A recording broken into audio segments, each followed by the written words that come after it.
Over 2 decades ago, a sci-fi docuseries quietly imagined a world beyond human extinction, a future teeming with giant squids, galloping megabirds, and silver spiders farming mammals like cattle. It wasn't dystopia. It wasn't Star Trek. It was The Future is Wild, and 23 years later, this bizarre cult favorite may finally be ready for a comeback. While sci-fi fans were glued to tales of lightsabers, androids, or cybernetic rebellions, The Future is Wild took a drastically different route. Instead of focusing on alien planets or artificial intelligence, it asked, what if humans went extinct and nature just kept going? Created in collaboration with evolutionary biologists, the series used speculative science to craft a planet Earth 200 million years in the future, a place shaped by climate change, natural selection, and time. A post-human Earth, imagined through science. Originally aired in 2002 after being developed throughout the late 90s, The Future is Wild ran for 13 episodes that felt more like nature documentaries from an alternate dimension. With scientifically plausible creatures, like the terrifying slithersucker or the brainy squibbin, the show managed to toe the line between educational content and jaw-dropping speculation. It wasn't just science fiction, it was speculative biology. Heavily influenced by Dougal Dixon's After Man, the series helped bridge the gap between imagination and academia, showing how evolution could produce strange new ecosystems in the absence of humanity. The storytelling didn't rely on space battles or artificial drama. Instead, nature itself was the drama, unfolding over millions of years. The franchise that almost was. Despite its originality, The Future is Wild never quite broke into the mainstream like Walking with Dinosaurs, its fossil-fueled predecessor. Yet its impact lingered. An animated series premiered on Discovery Kids in 2007, reimagining the concept for younger viewers. It followed a time-traveling girl and her accidental teen crew navigating the ecosystems of tomorrow.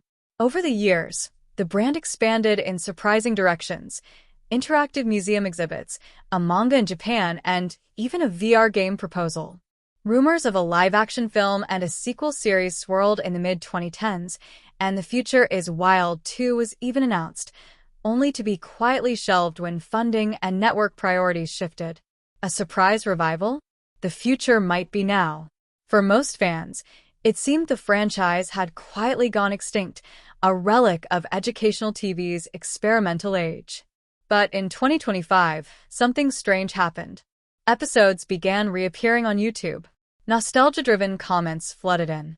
And then, a tantalizing hint, a message from someone claiming to be original creator Joanna Adams, suggesting a reboot was indeed in the works.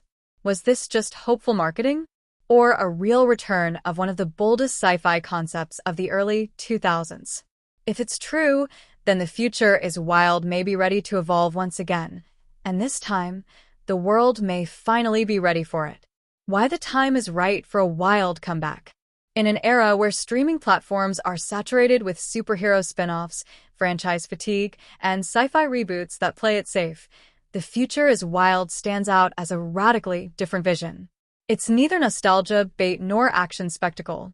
It's grounded in curiosity, a genuine attempt to imagine the future of life, not through tech, but through time. Yes, some of the science might now be dated. Evolutionary theory has advanced. Our understanding of climate change is more urgent. But none of that dulls the creative spark that made the series unforgettable. At its core, The Future is Wild is about possibility, and the awe that comes from confronting a world not made for us. In many ways, it was always ahead of its time. Today, with ecological collapse, biodiversity loss, and rising interest in speculative ecology, just look at Avatar or Love, Death and Robots, The Future is Wild may finally have found its audience. As marine biologist Stephen Palumbi put it back in 2002, all these organisms are plausible. Are they going to happen? We don't know, but they could, and that's part of the beauty of it. That beauty, the thrill of science meeting imagination, is still worth exploring. And if a reboot is truly on the horizon, it could be just the jolt of evolutionary wonder today's sci-fi needs.